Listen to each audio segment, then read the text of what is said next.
Guillaume Vidier, j'ai 2 jardins à Auve dans la Marne. L'histoire de nos jardins, c'est une arrivée dans la Marne en 2002.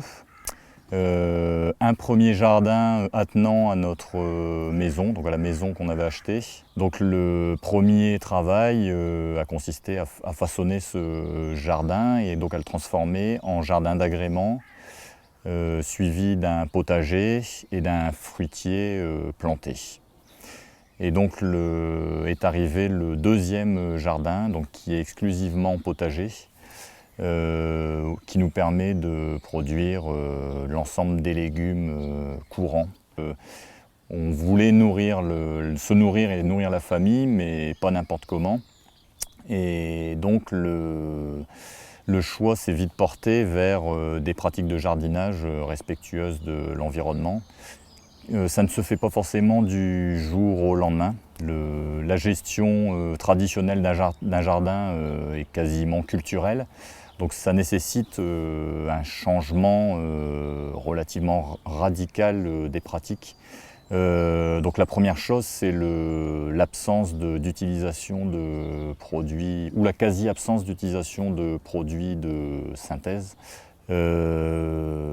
Donc ces produits sont substitués par l'utilisation de produits naturels, de purins, de décoctions, de macération à base de plantes. Dans le jardin productif, l'homme récupère, mais l'homme restitue aussi à la nature. On apporte des composts, donc des matières compostées qui viennent donc des déchets de cuisine, des tontes de gazon, du broyage des branches. L'or noir du jardinier écologique, c'est le compost. En faisant de cette manière, on recrée également un certain nombre de cycles et on nourrit le sol, on le rend vivant et on lui permet de nourrir à son tour la plante, que ce soit au jardin d'agrément ou au potager. Alors pour que ce sol devienne vivant, la première pratique à aborder est le non-retournement du sol.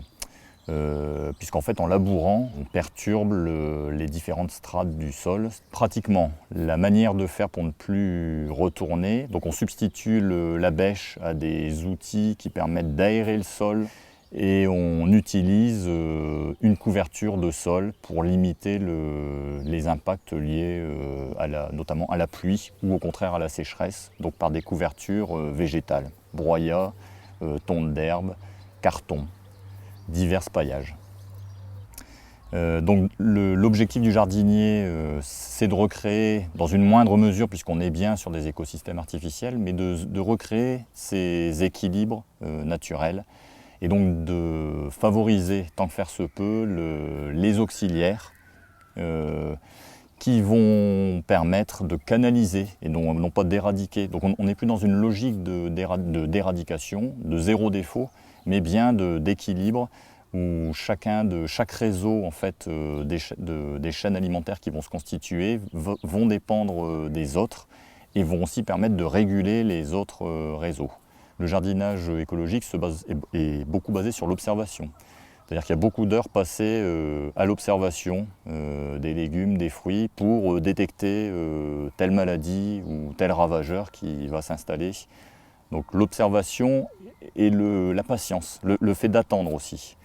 Donc attendre que la nature fasse son œuvre avant d'intervenir. Mon autre passion, c'est les sciences naturalistes. Et donc en ayant un jardin écologique, je mets en pratique un peu la théorie en matière de sciences écologiques et je peux appliquer sur le terrain et faire mes inventaires naturalistes dans le jardin, à observer la faune et la flore qui se développent. Donc, ce qui est propre au jardinage, c'est aussi la notion d'échange entre les jardiniers, l'échange de pratiques, l'échange de culture, l'échange de produits, in fine, ou le don de produits issus du jardin. Donc ça, c'est aussi une fierté du jardinier.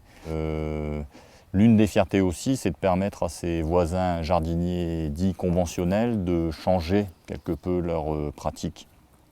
Mais ça nécessite une certaine éducation et du temps. Donc j'en suis la preuve en fait. Donc moi j'ai fait évoluer mes pratiques sur plus de 10 ans, entre 10 et 15 années, Donc il ne faut pas attendre non plus des gens une révolution dans leur pratique de jardinage.